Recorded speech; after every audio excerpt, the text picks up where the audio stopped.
Good morning, welcome to CATEX TV. My name is Frank Fortunato. Today is Friday, February 22nd, 2013. This is George Washington's birthday. There was a substantial explosion in the southern Indian city of Hyderabad this morning.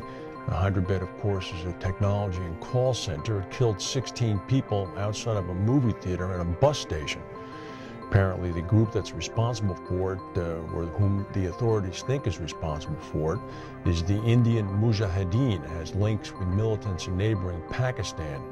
According to the New Delhi police report, 2 suspected Mujahideen militants were arrested last year.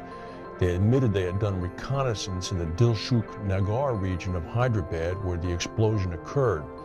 Apparently, the bombs were attached to 2 bicycles about 500 feet apart in the Dilshuk Nagar district. 16 people have been killed so far. Another 117 have been injured. Swiss Re is reporting a $32 million loss in association with that Russian satellite. Actually, it was a Western satellite, the Intelsat satellite that went down on the Russian rocket on February 1st. We've seen some other estimates as to other losses that have been coming in, but this is the first time Swiss Re came in. Munich Re also had a piece of that, we understand. The big diamond robbery at the Brussels airport earlier in the week, the insurance and reinsurance ramifications have begun to be felt now. It seems that AIG's Ascot Underwriters was the lead insurer on an insurance policy bought by Brinks, which was the armored transport company that was actually moving the diamonds. Willis was the broker. Apparently, Ascot and Willis have already sent loss adjusters to Belgium to probe the heist. Now, Brinks itself apparently self-insures up to a point. According to the Brinks spokesman, we self-insure up to an amount we deem appropriate, then we use third-party insurers. Analysts are saying that the robbery will have a significant impact on first quarter earnings on Richmond, Virginia-based Brinks. Also, it seems as if Ascot might have been joined by other London insurers in underwriting the Brinks policies. Other insurers have declined to comment. Apparently, either way, commentators are saying the majority of the losses are likely to fall in London. Well, here's an interesting story. This came out from the U.S. Geological Survey.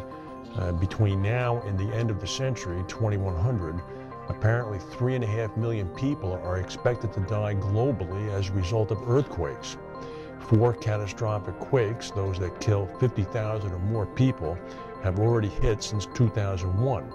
There was only 1 per century before 1900, and only 7 between 1900 and 2000. The death toll from quakes so far in this century is more than 700,000.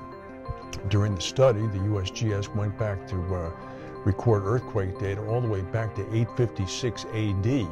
What they found is not so much there's an increase in severity of earthquakes, rather there's an increase in population. As more and more people are on Earth and are living in other areas, including earthquake areas, they have a greater likelihood of being killed by earthquakes. Apparently, according to the study, some 62% of the world's population now lives in countries with a significant seismic hazard. That'll do it.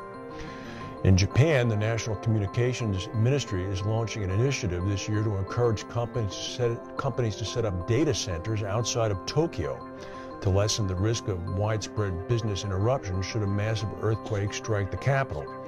On a floor space basis, 60% of domestic data centers are concentrated in Greater Tokyo. That's a big problem. I, in fact, stayed at the Daiichi Annex Hotel in Tokyo, which was a 40-story building. The first 20 stories are devoted to the hotel. The top 20 stories are a data center. Speaking of earthquakes, thousands of people in Hong Kong contacted city authorities today saying they'd felt the ground shaking and office towers swaying. This is a result of a 4.8 magnitude in southern China in Guangdong province. No reports of any damage or injuries. Negative effects of aflatoxin findings in Serbia's agriculture and milk products have begun to affect the country's milk industry. Apparently, all milk exports have been halted.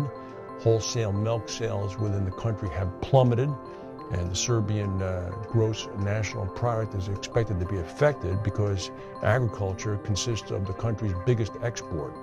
The government is desperately trying to eliminate the presence of aflatoxin in the crop that is affecting the food intake of the cows in Serbia.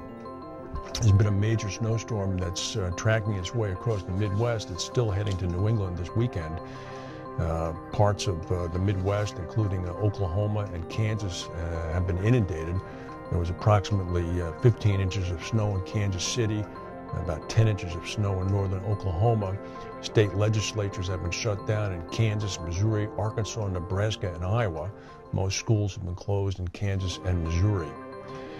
XL Capital and Fisker, the manufacturer of electric cars in the United States, have resolved a $33 million dispute over the loss of some 338 hybrid electric cars during Superstorm Sandy in the New York, New Jersey area. Apparently, XL had been sued by Fisker in late December, claiming that Fisker had not received payment. However, yesterday, XL and Fisker jointly requested the New York State Supreme Court to dismiss the case with no reason provided in the joint filing. That typically means they've come to an agreement out of court. That is the news for today. If we have any breaking news, we'll come back and tell you. Thank you for watching, and we will see you on Monday.